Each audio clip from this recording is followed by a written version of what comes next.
지난 시간에 이어서 다시 한번 고린도전서 우리 1장 1절로 3절 같이 봉독합니다. 고린도전서 1장 1절로 3절. 하나님의 뜻을 따라 그리스도 예수의 사도로 부르심을 받은 바울과 형제 소스데는 고린도에 있는 하나님의 교회 곧 그리스도 예수 안에서 거룩하여지고 성도라 부르심을 받은 자들과 또 각처에서 우리의 주 곧 그들과 우리의 주 대신 예수 그리스도의 이름을 부르는 모든 자들에게 하나님 우리 아버지와 주 예수 그리스도로부터 은혜와 평강이 있기를 원하노라. 아멘. 저는 개인적으로 새벽 한 5시가 되면 이제 교회에 나옵니다. 그래서 사무실에 들어가요. 그리고 2부 이제 이 예배를 준비하면서 말씀 묵상하고 또 개인 기도를 합니다. 그 시간에 저의 개인에게는 굉장히 유익한 시간, 참 행복한 시간입니다. 그리고 보통은 한 10분 전에 또 경우에 따라서 한 15분 전에 예배를 이제 드리러 인도하러 이 예배당에 나옵니다. 그래서 혼자 이제 묵상 기도를 하지요. 물론 이제 교회 반주가 이제 나오고 그래요. 개인적으로는 저는 이 시간이 굉장히 행복합니다. 10분 예배를 앞두고 하나님의 임재를 기대하면서 잠잠히 하나님을 묵상하는 이 시간이 분명히 사무실에서 혼자 기도하고 말씀 묵상도 했지요. 그 시간에 주는 유익이 있습니다. 그런데 참 신기한 거는 예배를 앞두고 이렇게 성도들이 모인 이곳에 와서 특별히 예배를 준비하면서 하나님을 묵상하고 하나님과 교제하는데 확실히 다른 기름 부음이 있다라고 하는 거. 그래서 내려올 때 이제 계단을 통해 내려오잖아요. 내려올 때는 묘한 기대감을 가지고 이렇게 이제 내려옵니다. 왜 그럴까? 어떤 은혜일까? 저는 한마디로 이게 교회의 은혜라고 생각합니다. 이 예배당이 특별히 이 중예배실이 특별하기 때문이 아니라 이 예배를 준비하고 미리 앞에 나와서 기도하는 그 하나님의 사람들의 그 내공이 느껴지는 거예요. 특별히 새벽기도 어렵잖아요, 그죠? 근데 그 어려운 가운데서도 10분, 20분 혹은 30분 먼저 와서 기도하는 사람들, 그 영적 분위기가 함께 이제 공유된다는 느낌이 듭니다. 저는 이게 바로 교회의 은혜라고 생각해요. 교회가 주는 은혜. 절대 영상에서는 못 느끼는 은혜. 하나님의 사람들이 모인 그 자리에 와야만 느끼는 은혜. 제가 여러분들에게 권합니다. 이제 단순히 10분 먼저 와서 기도하는 사람이 아니라 그 은혜를, 그 영적인 어떤 그 기류를 느껴보세요. 아, 이곳에 하나님이 계시는구나. 그리고 여기 있는 모든 사람들과 더불어 내가 하나님을 함께 공유하고 있구나. 단순히 마음의 소원을 성취하기 위해서 주여 외치는 기도가 아니라 그냥 마음 그대로 하나님을 느끼고 누리는 그 속에서 우리의 영혼의 친밀함이 있는 거거든요. 물론 예배가 끝나고 나면 이제 우리는 각자의 기도를 할 겁니다. 그때는 저마다 자기 기도를 하느라고 치열하겠죠, 그죠? 영적 싸움의 시간입니다. 그때는 또 그때 나름대로의 주는 즐거움이 있지만 무엇보다 여러분들에게 권하고 싶은 것은 예배 전에 잠잠히 예배를 준비하면서 하나님의 임재를 기다리면서 하나님이 부어주신 그 은혜를 꼭 경험하길 축원해요. 아, 하나님이 이렇게 역사하시는구나. 종종 제가 그런 말씀드립니다. 하나님이 보이시냐고, 하나님의 소리가 들리냐고, 하나님이 느껴지냐고. 근데 많은 사람들을 자꾸 그런 오감을 동원해서 하나님의 뭐 동구가가가 뭐 이런 거 있잖아요, 그죠? 하나님 어떤 뭐 번개 같은 기적을 통해서 뭔가 자꾸, 그러니까 오감을 통해 자꾸 하나님을 느끼려고 해요. 여러분, 하나님은 우리의 오감하고 느낄 수 있는 오감을 느끼는 하나님이 아닙니다. 하나님이신 성령, 하나님의 영으로 느끼는 거예요. 그럴 때 내가 잠잠히 하나님 앞에 묵상하면서 하나님의 인도하심을 받아야 되거든요. 그럴 때 내 힘으로 안 되는 경우가 많아요. 그럴 때 함께 하나님을 만나고 교제하는 믿음의 사람들의 그 영적인 그 기류를 공유하는 거거든요. 다시 한번 이게 뭐라고요? 교회가 주는 은혜인 줄로 믿습니다. 예배당을 얘기하는 게 아닙니다. 건물을 얘기하는 것이 아닙니다. 뭐요? 예수 그리스도를 믿고 구원받은 하나님의 사람들, 그들과 함께하는 그 축복이 바로 교회의 은혜다. 그 이야기를 우리가 지금까지 밝혔던 거거든요. 그게 교회입니다. 다시 말씀드릴게요. 교회는 어떤 특정한 장소 아닙니다. 장소 따라다니지 마시고요. 특정한 건물 아닙니다. 교회는요, 예수 믿고 구원받은 하나님의 사람들, 그리고 하나님의 사람이 되었기 때문에 하나님의 영광을 위해 살아가는 사람들, 그 사람들을 교회라고 얘기합니다. 그런 면에서는 우리는요, 교회의 일원이지요. 어떤 건물에 속한 한 사람이 아니라 하나님으로 구원받은 백성들 가운데 한 사람인 거죠. 그리고 그 백성들이 그 백성과 더불어 함께 어울릴 때에 그것이 교회의 공동체를 이루고 진정한 교회의 맛을 느끼는 겁니다. 아무리 훌륭한 오케스트라가 있고 훌륭한 목사님이 계시고 많은 성도가 모여도 거기에 구원의 은혜가 없으면요, 교회를 느낄 수가 없어요. 하나님의 위로와 평강을 느낄 수가 없습니다. 신앙생활하면서 이 은혜를 누리시기를 주님으로 축원합니다. 그리고 무엇보다 여러분 자신이 이 교회의 한 사람이기를 축원합니다. 교회 한 사람이라는 뜻이 뭐죠? 구원받은 하나님의 사람들 됨. 그리고 하나님의 사람 되었으니까 하나님의 사람으로 살아감. 어디에 던져지든지 그 자리에서 이게 교회요 성도인 줄로 믿습니다. 그러면서 오늘 우리 본문을 보면 말이면 또 하나의 그룹이 나와요. 분명히 교회 그러면 모든 예수 그리스도를 믿고 구원받은 성도들 다 아우르는 거 아닙니까? 그런데 특별히 1절 말씀 이런 내용이 나오죠. 하나님의 뜻을 따라 그리스도 예수의 사도로 부르심을 받은 바울과 형제 소수대네는 이렇게 나옵니다. 교회 말고 또 사도라고 하는 또 다른 그룹이 소개되고 있는 거예요. 무슨 말일까? 먼저 어원적인 의미를 이야기하면 교회는요, 부름 받은 사람들이란 뜻입니다. 에클레시아, 어디로부터 부름을 받은 무리들 이런 뜻이거든요. 그러면 사도란 무슨 뜻일까요? 아포스톨로스라는 단어를 씁니다. 보냄을 받은 사람들 뜻이에요. 그러니까 교회 안에는 크게 두 종류의 모습으로 나눠지죠. 근데 이거는 두 종류가 아니라 엄밀하게 말하면 모두가 다 교회예요. 다 부름받은 사람들입니다. 근데 부름받은 사람들 가운데 보냄을 받은 사람들이 있다는 거, 이게 사도라는 거죠. 좀 더 이해를 위해서 설명하면 이런 겁니다. 도식적으로 설명할게요. 지금 한국 교회가 됐든 이 땅의 모든 편의상 제가 교회라고 표현합니다. 이 교회는 그냥 교회라고 하는 이름을 가진 이 땅의 많은 신앙인들을 그냥 다 포함해서 얘기할게요. 교회 그럴 때 교회는 특별히 이제 정리하면 크게 둘로 나눌 수 있습니다. 예수 그리스도를 믿고 섬기는 이 교회 공동체 안에 사실은 그 안에 하나님이 없는 그냥 교인인 성도가 교회 안에 존재해요. 이해되죠? 교회는 다니는데 예배는 드리는데 아직 그 속에 하나님이 없는 사람들, 이걸 그냥 편하게 얘기해서 이걸 그냥 교인이라고 표현하면 좋아요. 그냥 교회 다니는 사람 있을까 없을까요? 있습니다. 지금 한국 교회의 그 안키단의 통계를 봐도 그랬습니다. 내가 교회 다니면서 구원이 있다, 그리고 언제든 하나님 부르면 나는 하나님 나라 갈 수 있다라고 하는 그 통계상의 수치가 20%가 안 돼요, 여러분.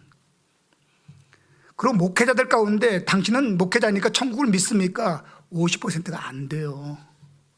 그러면 50%가 안 되는 목사 밑에서 신앙생활하는 사람들은요, 구원도 모르는 가운데 신앙하는 경우가 꽤 많습니다. 그래서 교회 안에는 뭐가 존재한다? 교인과 성도가 분명히 존재하죠. 맞죠? 슬프지만 인정할 수밖에 없잖아요. 교회 다닌다고 해서 주일날 나온다고 해서 다 예수 믿고 구원받은 사람입니까? 그렇지 않잖아요. 그래서 분명히 뭐가 교인과 성도, 성경이 말하는 진정한 교회가 같이 공존하고 있어요. 그리고 그 교회 안에는요, 구원받았기 때문에 그리스도의 사람으로 훈련받고 자라가는 제자들이 있어요. 누가 있다고요? 제자가 있어요. 그리고 그 훈련을 통하여 일정 시간이 되면은 하나님의 부름을 받은 그 사람들이 이제 보냄을 받기 시작해요.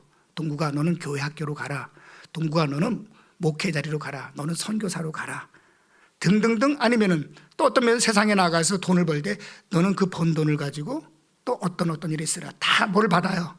하나님의 사명을 부여받는 사람이 있어요. 그리고 그 일을 위해 보냄을 받아요. 그게 바로 사도의 그 넓은 의미에서, 그걸 뭐라 그래요? 다른 의미로 일꾼이라 그래요. 다시 한번 정리할게요. 교회 안에는 누가 공존한다? 교인과 교회가 같이 공존하고, 그걸 성도라 그래요. 그리고 그 성도 안에는요, 그야말로 성도와 제자가 함께 공존하고 있어요. 그리고 그 제자는요, 자라서 일꾼이 돼요. 그리고 일꾼은요, 어느 시점이 되면 영적 지도자의 자리까지 올라가게 되죠.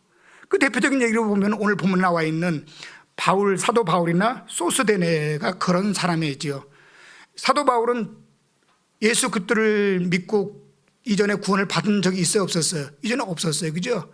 그러다 예수 그리스도를 믿고 담메색 도산에서 그때 비로소 이제 구원을 경험한 사람이거든요. 그러니까 엄밀하게 말하면 하나님을 믿는다고 얘기를 했지만 정확하게 그 속에 하나님이 있었어요, 없었어요? 없었던 사람이 사도 바울이에요. 정확하게 말하면, 그죠? 그 시점이 갈리는 자리가 어디였어요? 담메색 도상이었어요. 그 이전에도 하나님 일을 했어요, 안 했어요? 했어요. 성경 알았어요? 알았어요. 직분이요? 있었어요. 바리새인이었어요. 그런데 그냥 교인이었어요. 그냥 교인이었다고요. 그 사람에겐 열심도 있었고 또 나름대로 섬기는 많은 지식도 있었어요. 대단했죠. 도시락 싸들고 교회를 핍박했던 사람이 뭘 위해서? 내가 믿는 하나님을 위해서. 그다음 담메색 도상에서 누굴 만나요? 예수 그리스도를 만나요. 그때 비로소 성도가 된 거예요. 그리고 성도가 된 다음에는요, 아라비아로 강요를 가서 제자 훈련을 받게 되죠. 제자 훈련을 받은 다음에는요, 여기저기 다니면서 하나님 일을 하죠. 나중에 일을 한 이후에는요, 모든 이방 땅을 아우르는 영적 지도자로 쓴 거거든요. 그러니까 어떻게 말하면 불신자에서 성도로, 성도에서 제자로, 제자에서 일꾼으로, 일꾼에서 뭘로? 영적 지도자 자리까지 올라갔던 사람이 바울이거든요. 지금 사도 바울은 자기를 그렇게 얘기하고 있는 겁니다. 그럼 여기 소수대는 누굴까요? 이 소수대는 2차 선교, 사도 바울이 2차 선교 여행 때 고린도까지 가잖아요. 고린도에 갔을 때 그때에 그 고린도에 있는 회당, 유대인들은 어디 가든지 다 회당을 짓잖아요. 회당 속에, 회당 안에서 일을 한다는 얘기는 유대인이라는 뜻이거든요. 그 회당, 고린도의 회당을 맡아서 있었던 회당장이 이 소수대네요. 그러면 이 사람은 예수님을 믿었을까 안 믿었을까? 그때는요? 안 믿었죠, 당연히요. 그냥 유대인이었어요. 열심히 그냥 하나님이 일하는 사람이었어요. 그러다가 사도 바울의 십자가 복음을 듣고 예수 믿는 사람이 됐고, 예수 그리스도를 믿는 사람이 된 이후에 사도 바울을 따라다니며 제자가 되었고, 제자가 된 다음에는 사도 바울과 동역했고, 동역한 그 자리에서 지금 사도 바울과 소대는요, 고린도 교회에게 자기를 소개하고 있는 겁니다. 뭐라고? 하나님의 뜻을 따라 그리스도 예수의 뭘로? 사도로 부르심을 받은 바울과 형제 소수대는 된 거예요. 제가 이 말씀을 다시 한번 우리 속에 주입하고 싶은 거는 그런 겁니다. 가정을 한번 생각해 보십시다. 우리 안에 예수가 있지요. 구원은 받았지요. 제자로 잘 양육받고 있고요. 양육받은 이후에는요, 그때 일꾼이 되었고요. 일꾼 됐지요. 그리고 일꾼 된 우리 가운데 누가? 또 영적 지도자로서, 교구장으로서, 또 구역장으로서 또 나름대로 각자의 자리에서 역할을 감당하겠지요. 아멘. 저는 우리 일산발군교회 모든 성도님들이 이 과정을 통하여 신실한 영적인 지도자가 되기를 축원합니다. 이 내용을 다루면서 제가 한 가지 좀 더 강조하고 싶은 건 뭐냐면은, 교회를 다니면서 많은 사람이 세례를 받아요. 그리고 세례를 받으면 마치 다 구원받은 사람으로 인정합니다. 그리고 그 시간이 지나고 나면은 일정 직분을 줍니다. 저희 같은 경우에 권찰이 있고 집사가 있고 안수자가 있고 권사가 있고 장로가 있고. 그러면 그 직분은 다 뭐죠? 뭐 하라고 준 직분이에요? 뭐 하라고? 그렇죠. 일하라고 주는 직분이에요.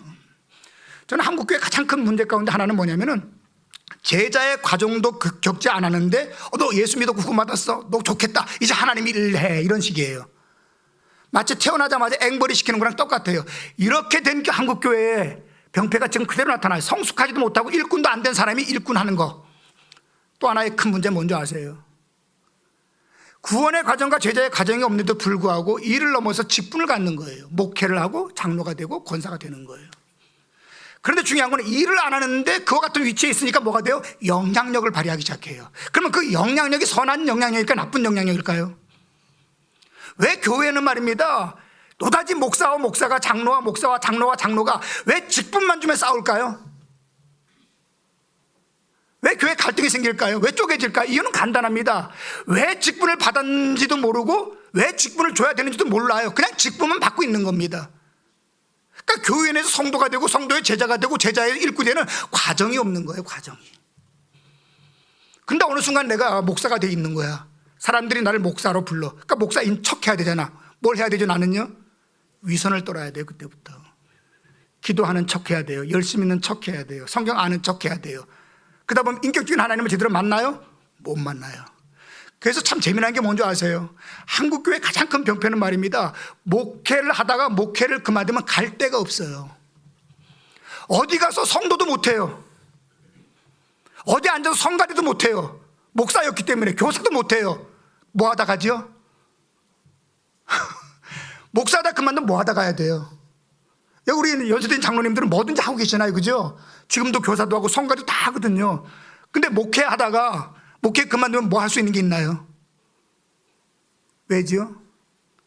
일꾼이라고 하는 가장 기본적인 직분이 이해가 안 돼 있기 때문에 그래요. 저 나중에 뭐 해요? 뭐 해야 되죠? 그냥 혼자 골방에 앉았다가 가야 되나요?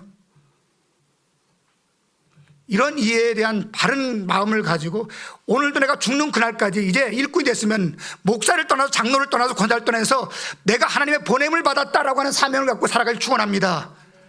이제 일 다 끝났으니까 놀러 다녀야지가 아니라 주님이 부른 그날까지 나는 하나님의 사람으로 하나님의 일을 하러 가는 사람이에요. 근데 그것이 또한 우리에게 뭐가 쉼이 되고 그것이 또한 우리에게는요 위로와 즐거움이 되는 줄로 믿습니다. 사도 바울은 그 얘기를 지금 하고 있는 거예요. 우리가 누구다? 이제 보냄을 입은 사람들이다. 근데 보냄을 입었는데 뭐라고 표현한지 보세요. 하나님의 뜻을 따라 그리스도 예수의 사도로 보냄을 입은 사람으로 부름을 입었다. 이렇게 얘기하는 거예요. 오늘도 나의 나됨이 하나님의 뜻인 줄로 믿습니다. 하나님의 뜻인 줄로 믿습니다. 하나님 뜻이 있다고요. 그 무엇을 하든 간에 이 하나님의 뜻을 저버리지 말아요. 제가 얼마 전에 우리 3부 예배 때인가요? 설교를 하다가 성가대원 분들한테 그런 제가 질문을 간단히 드렸습니다. 여러분들은 지금 여러분들이 성가대에 앉아서 성가대를 하는 것이 영적으로 어떤 가치가 있다고 생각하세요? 그 가치가 어느 정도 크다고 생각하세요? 저는 개인적으로 여러분 이거 교만일 수도 있어요. 저는 하나님께 목사로 부름받아서 목회한다는 것 사실은 이것보다 큰 가치가 있을까? 있을까요? 저는 없다고 생각해요. 그래서 조금 좀 극성스럽게 목회를 하긴 하는데 이것만큼 귀한 게 있을까? 목사기 때문에 아니요. 오늘도 하나님의 부름받아서 내가 부름받은 자리에 있다는 것 존귀하게 여기를 축원합니다. 아끼세요.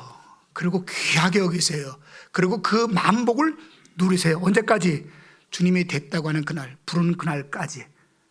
아멘. 그런 우리들에게 하나님 주신 축복이 있습니다. 여기까지 하고 마무리할게요. 3절 말씀을 같이 읽어볼까요? 3절 시작. 하나님 우리 아버지와 주 예수 그리스도로부터 은혜와 평강이 있기를 원하노라. 축원이죠. 축복을 하는 겁니다. 이 내용 가운데서는 세 가지 내용이 들어있거든요. 첫 번째는 뭐냐면 축복의 근원, 축복은 누구로부터 오는가? 두 번째는 축복은 어떻게 오는가? 세 번째, 축복은 무엇인가? 이 세 가지가 여기 다 들어있어요. 무슨 말이냐? 여기 은혜라고 하는 것은 정확하게 말하면 하나님 주신 선물이죠. 그죠? 선물입니다. 이걸 딱 뭐라고 표현할 수는 없어요. 그러나 여기서 강조되는 내용은 은혜 그럴 때 하나님의 선물. 선물이란 건 뭐죠? 수고의 대가입니까? 아니면 거저주는 겁니까? 그렇죠. 하나님의 축복은 거저주는 거다라는 걸 분명히 이해합니다. 누구한테? 하나님의 사람 된 사람들에게. 오늘도 하나님의 부름을 받아 보냄을 입은 사람들에게 하나님이 거저주시는 선물이 바로 축복이다. 아멘. 아멘 맞죠? 그러면 하나님이 우리에게 주시는 거저주시는 선물, 그 선물의 내용은 뭘까요? 그게 평강이에요. 만복을 다 아우르는 복을 딱 얘기할 때 성경은 평강이라 그래요. 그럼 이 평강이란 또 언젠가 몇 번 설명한 걸로 알고 있는데요. 제가 먼저 여러분들에게 이런 질문을 던져보는 겁니다. 하나님께 기도하는 거. 하나님 나에게 복을 주십시오. 나에게도 선물을 주십시오. 뭘 줄까라고 물었어요. 여러분들은 뭘 원하세요? 근데 하나님은 뭘 주길 원한다? 나는 너에게 평강을 주길 원한다. 이렇게 얘기하는 거거든요. 그럼 평강이 도대체 뭔데? 여러분 죄로 말미암아 뭐가 왔죠? 크게 사망이 왔어요. 사망의 뜻이 뭐지요? 분리되고 나누어지고 떨어져서 영원히 소통할 수 없는 상태. 근데 그 대상이 누구다? 그렇죠. 하나님을 잃어버림. 이걸 사망이라 그래요. 이해가 되죠? 그러면 구원은 뭐죠? 그렇다면 구원은요, 잃어버린 하나님을 내가 다시 회복하고 그 하나님을 만나서 그 하나님 앞에 사는 것. 됐나요? 사망이 분리된다라고 하는 뜻이면 평강은요, 말이 참 재밌죠. 에이로라고 하는 헬라어 단어를 씁니다. 그리고 거기 명사는 에이레네가 됩니다. 합치다 하나가 되다는 뜻이에요. 분리되는데 누구랑 분리됐다? 하나님으로. 근데 합쳐진데 누구랑 합쳐졌다? 하나님으로. 하나님을 잃어버린 사람이 하나님을 다시 얻어서 하나님과 더 깊어지고 더 깊어져서 하나님의 사람으로 살아감. 그걸 평강이라 그래요. 여러분, 이걸 조금 더 확대해 볼게요. 아담과 하와가 죄를 범함으로 말미암아 하나님을 잃어버리게 돼요. 하나님을 잃어버리면서 아담은 하와를 잃어버리고 하와는 아담을 잃어버리고, 그리고 아담과 하와는 에덴을 잃어버리고 그 모든 것을 다 잃어버리는 그야말로 파산난 인간이 되거든요. 그러면 내가 예수 믿고 구원 받았어. 그래서 하나님을 회복했어. 그러면 그 은혜 안에서 모든 것들 잃어버린 것들이 다 회복이 되기 시작해요. 가정이 회복되기 시작해요. 내 마음의 평안이 회복되기 시작해요. 꿈이 회복되기 시작해요. 영생이 회복되기 시작해요. 그리고 내가 경외하는 일들에 뭐가? 형통함이 이루어져요. 된다고요. 근데 이 형통함이라는 건 말입니다, 경우에 따라서 어제도 말씀드렸나요? 요셉이 감옥에 갔는데 형통하다라 그랬거든요. 누가 함께 하기 때문에? 분명히 감옥에 있는데 잘 된다는 거예요. 어디에 던져놔도 하나님이 함께 하심으로 되게 하신다는 거예요. 이런 사람이 목회라면 목회가 돼요. 이런 사람이 구역장 하면 구역장 됩니다. 이런 사람이 믿음의 사업하면 사업 됩니다. 이런 사람이 자녀들 키우면 자녀 됩니다. 이걸 형통케 하시는 것, 이것이 다 평강 안에 다 들어있는 축복인 줄로 믿습니다. 이것만큼 큰 복이 있나요? 이게 뭘로 온다? 선물로 오는 겁니다. 누구에게? 예수 그리스도 믿고 구원받은 우리 성도들에게. 아멘. 그래서 오늘도 하나님을 느끼고 누리시기를 축원합니다. 하나님을 느끼세요, 여러분. 눈에 보이는 오감만 따라가지 마시고 마음을 좀 열고 내 영혼을 좀 두드려서서, 물론 그 속에 하나님이 없는 사람은 못 느끼려고 애를 써도 안 돼요. 그거는요. 그런 사람은 꼭 구원 받으셔야 됩니다. 누구로? 예수로 말미암아. 그런데 분명히 내가 하나님 만난 적이 있어, 내 안에 하나님 계셔. 그럼 더 이상 딴 건 누리지 마세요. 딴 건 느끼려고 하지 말아요. 제발 하나님 좀 누리고 하나님 좀 느끼세요. 그러면 하나님이 나에게 실체가 돼요. 주 예수보다 귀한 분이 없거든요. 우주 만물을 창조한 창조가 나의 아버지로 다가오는 겁니다. 마지막 한 가지만 더, 시간이 많이 갔네요. 한 가지만 더 설명할게요. 그런데 이 축복이 누구로부터 온다? 그 선물이 누구로부터 온다? 하나님인데 뭐라고 소개하고 있어요? 하나님, 우리 아버지와 주 예수 그리스도로부터. 여러분, 주 예수도 하나님이고, 그죠? 성부 하나님도 하나님이잖아요, 그죠?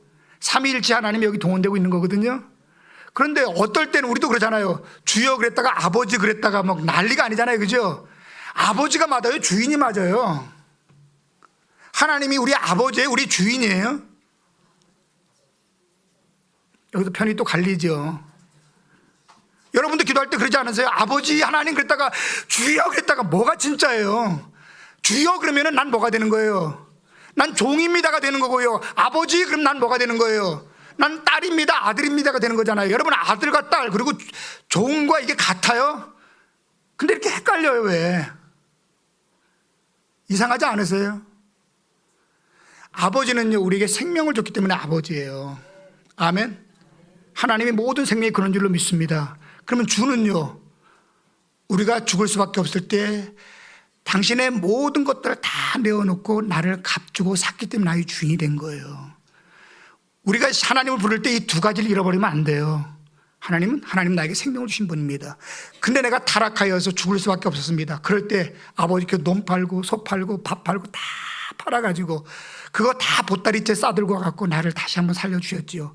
그 감옥에서 나를 꺼내주셨지요. 내가 어떻게 이제 아버지를 아버지라고 부를 수 있습니까? 아버지는 저에겐 주인이십니다가 된 거예요. 이 은혜 속에 약속의 축복이 있는 겁니다. 그럼 제가 이렇게 질문할게요. 어떤 대상이 있습니다. 그 대상이 나의 아버지인 사람이 있어요, 그죠? 그럼 나는 자녀죠. 그리고 어떤 대상이 있어요. 그 대상이 나의 주인이에요. 그럼 난 종이죠. 아버지와 아들과의 관계, 주인과 종의 관계, 어느 게 더 가까워요? 뭐 말할 필요도 없죠. 그러면은 이거 잘 따라오셔야 돼요. 아버지와 아들, 주인과 종. 그리고 세 번째는 이 한 분이 아버지와 주인이고 나는 아들이면서 종이야. 어느 게 제일 가까워요? 아들 쪽이. 그렇죠? 그런 것 같아요? 그렇지 않아요. 제가 그래서 설명하는 겁니다. 이게 왜 중요하냐면 우리 아버지 맞아요. 근데 내가 죽을 짓을 저질렀어요. 그래서 나는 죽게 되어 있습니다. 그러면 누군가 대속을 해야 되잖아요. 그죠? 근데 누가 못난 나를 왜 대속해 주겠어요? 누가 하겠죠? 한다면 나의 아버지가 하는 거예요. 그래서 자기 독생자 외아들까지 보낸 거예요. 그래서 십자가에 다 한 거예요. 그러니까 좀 전에 표현한 것처럼 논 팔고 팥 팔고 소 팔고 개 팔고 다 집까지 팔아가지고 싸가지고 와가지고 저놈 내가 다시 살 테니까 나한테 주시오. 이걸 생명값입니다. 준 거예요. 맞죠? 그럼 내가 누구의 것이 되죠? 순간? 그 아버지의 것이 됩니다. 그래서 탕자가 고백하는 겁니다. 아버지, 난 더 이상 아버지를 아버지라 부를 수가 없어요. 난 종입니다. 어느 게 더 가까우세요? 아버지만으로 아는 거와 나를 구속하여서 나의 주인으로 고백되어지는 그 아버지, 어느 게 더 가까우세요? 이 두 가지 함께 아우러질 때 이것이 진정한 구속의 은혜인 줄로 믿습니다. 하나님을 아버지로 느끼시고 하나님을 나의 주인으로 느끼세요. 그 속에서 이 평강의 은혜가 있는 줄로 믿습니다. 기도하십시다. 아버지 하나님 감사합니다.